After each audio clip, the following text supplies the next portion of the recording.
Guillas-Cavant, bonjour. Bonjour. Vous êtes chercheur à l'IRES, l'Institut de recherche économique et sociale, et nous allons parler des comités d'entreprise. Alors, leur suppression est-elle une bonne ou une mauvaise chose? Alors, pour bien comprendre les tenants et les aboutissants, est-ce que vous pouvez nous rappeler brièvement le contexte et aussi combien de personnes seraient concernées par cette réforme? Alors, le contexte de cette réforme, des ordonnances dites Macron, de septembre 2017, s'inscrit dans une série de réformes qui ont eu lieu sous le quinquennat de François Hollande, qui visaient à élargir les mandats, à élargir les prérogatives des comités d'entreprise en matière économique, mais aussi qui favorisait les fusions déjà des instances, mais de manière négociée. Là, ce qu'imposent les ordonnances d'Emmanuel Macron, c'est une fusion imposée, unilatérale, sous la même manière pour toutes les entreprises. Quant au nombre de personnes qui sont concernées par cette réforme, c'est le nombre de personnes qui sont couvertes par des instances représentatives du personnel, dont les CE font partie. Et on parle, en gros, c'est 3 établissements sur 4 de plus de 50 salariés qui ont une telle structure. Et donc, on parle, en gros, puisque ça représente beaucoup de salariés, on parle de 87% des salariés de ces établissements, soit, en gros, 50% des salariés français. D'accord, mais alors concrètement, quel est le rôle du comité d'entreprise et des autres instances? Alors, le comité d'entreprise a 2 grands blocs de prérogatives. Alors, les activités sociales et culturelles, qu'on réduit souvent au chèque cadeau, mais qui sont en fait beaucoup plus riches que cela, y compris dans des petites entreprises et qui portent souvent un vrai projet émancipateur d'éducation et de culture populaire, comme l'a pu montrer des articles de Sophie Bérou ou de François Duchesne dans le numéro spécial de la revue de l'IRES qui porte sur les CE.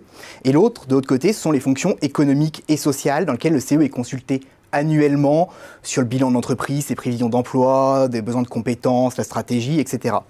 Et puis après, à côté des CE, il existait les délégués du personnel qui s'occupaient des problèmes concrets, locaux, et les CHSCT, donc les comités d'hygiène, de santé, de conditions de travail, qui avaient une véritable montée en puissance à cause des questions de risques psychosociaux, la multiplication des restructurations.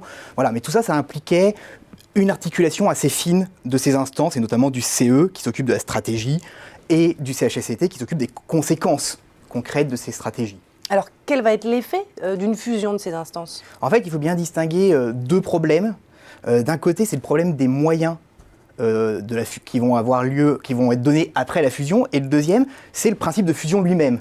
Alors, en termes de moyens, c'est là que le bas blesse quand même, puisque, alors déjà, on remet en cause l'ensemble des accords, l'ensemble des acquis qu'il pouvait y avoir, et on supprime la majorité des élus qui existaient, sauf accord contraire. Dans le cas, par exemple, d'une entreprise comme la RATP, s'il n'y a pas d'accord, c'est 80% des élus qui vont disparaître. Et donc, on donne toutes les anciennes prérogatives des instances à un nombre d'élus très faible, avec moins d'heures. Et donc, la question, ça va être quelles compétences, quelles prérogatives vont être sacrifiées, puisque ça sera difficile de tout mener pour des instances surchargées. Et la deuxième, c'est la question de la fusion en elle-même. On a raisonné comme si l'entreprise était un simple établissement.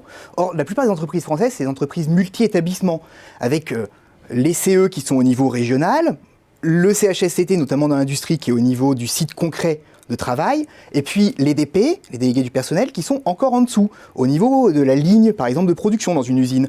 Et là, on fusionne les 3, tout va remonter à un niveau central, et donc on perd un contact avec le terrain et une connaissance de la réalité du travail. Eh bien, merci Kevin Guillas-Cavant pour cette analyse sur la suppression des comités d'entreprise.